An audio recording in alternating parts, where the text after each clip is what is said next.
മോഹൻലാലിനെ വേദിയിലിരുത്തി മലയാള ചലച്ചിത്ര മേഖലയെ വിമർശിച്ച മുഖ്യമന്ത്രി ജനങ്ങളുടെ സ്നേഹം ധാർമ്മിക മൂല്യമായി തിരിച്ചു നൽകാൻ താരങ്ങൾക്ക് ഉത്തരവാദിത്തമുണ്ട്. കലാകാരികളുടെ മുന്നിൽ ഉപാധികൾ ഉണ്ടാകരുതെന്നും പിണറായി വിജയൻ പറഞ്ഞു. ശ്രീകുമാരൻ തമ്പി ഫൗണ്ടേഷൻ സംഘടിപ്പിച്ച ശ്രീമോഹനം പരിപാടിയിൽ സംസാരിക്കുകയായിരുന്നു മുഖ്യമന്ത്രി. അതേസമയം വിമർശനത്തിൽ പ്രതികരിക്കാതെ മോഹൻലാൽ. സാംസ്കാരിക വകുപ്പ് മന്ത്രി സജി ചെറിയാനും മുഖ്യമന്ത്രിക്കൊപ്പമുണ്ടായിരുന്നു.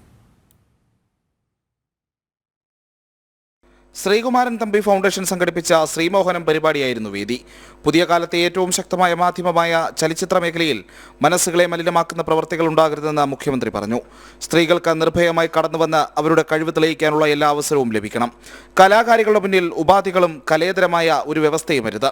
ജനങ്ങൾ നൽകുന്ന സ്നേഹം ധാർമ്മിക മൂല്യങ്ങൾ പകർന്നു കൊടുക്കുന്ന തരത്തിൽ തിരിച്ചു കൊടുക്കുവാനുള്ള ഉത്തരവാദിത്തം താരങ്ങൾക്കുണ്ടെന്നും നടൻ മോഹൻലാലിനെ വേദിയിലിരുത്തി മുഖ്യമന്ത്രി പറഞ്ഞു. മനസ്സുകളെ മലിനമാക്കുന്ന അംശങ്ങൾ സിനിമയിലായാലും സിനിമാ രംഗത്തായാലും ഉണ്ടാവുന്നില്ലെന്ന് ഉറപ്പാക്കേണ്ട വലിയ ഉത്തരവാദിത്വം അതുകൊണ്ട് തന്നെ ആ രംഗത്ത് പ്രവർത്തിക്കുന്നവർക്കുണ്ട്.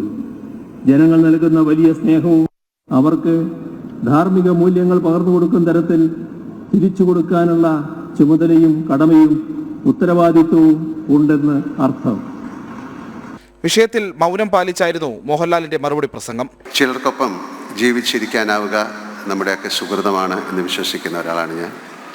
അത്തരത്തിലൊരു മനീഷിയാണ് എനിക്ക് തമ്പിസാർ.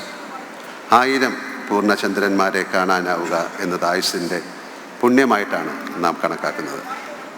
ശതാഭിഷിക്തനാകുന്ന ബഹുമാനപ്പെട്ട ശ്രീകുമാരൻ തമ്പിസാറിന് ആയുരാരോഗ്യ സൗഖ്യം നൽകി ജഗദീശ്വരൻ അനുഗ്രഹിക്കട്ടെ എന്നും ഇനിയും അർത്ഥസമ്പുഷ്ടമായ വരികളാൽ നമ്മെ സന്തോഷിപ്പിക്കാൻ അദ്ദേഹത്തിന് സാധിക്കട്ടെ എന്നും പ്രാർത്ഥിക്കുന്നു.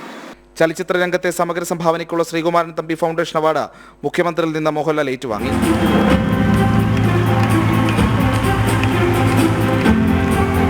ചടങ്ങിൽ ശ്രീകുമാരൻ തമ്പിയെ ആദരിച്ചു. സാംസ്കാരിക വകുപ്പ് മന്ത്രി സജി ചെറിയാൻ, മുൻ നിയമസഭാ സ്പീക്കർ എം വിജയകുമാർ തുടങ്ങിയവർ പങ്കെടുത്തു. ജനം, തിരുവനന്തപുരം.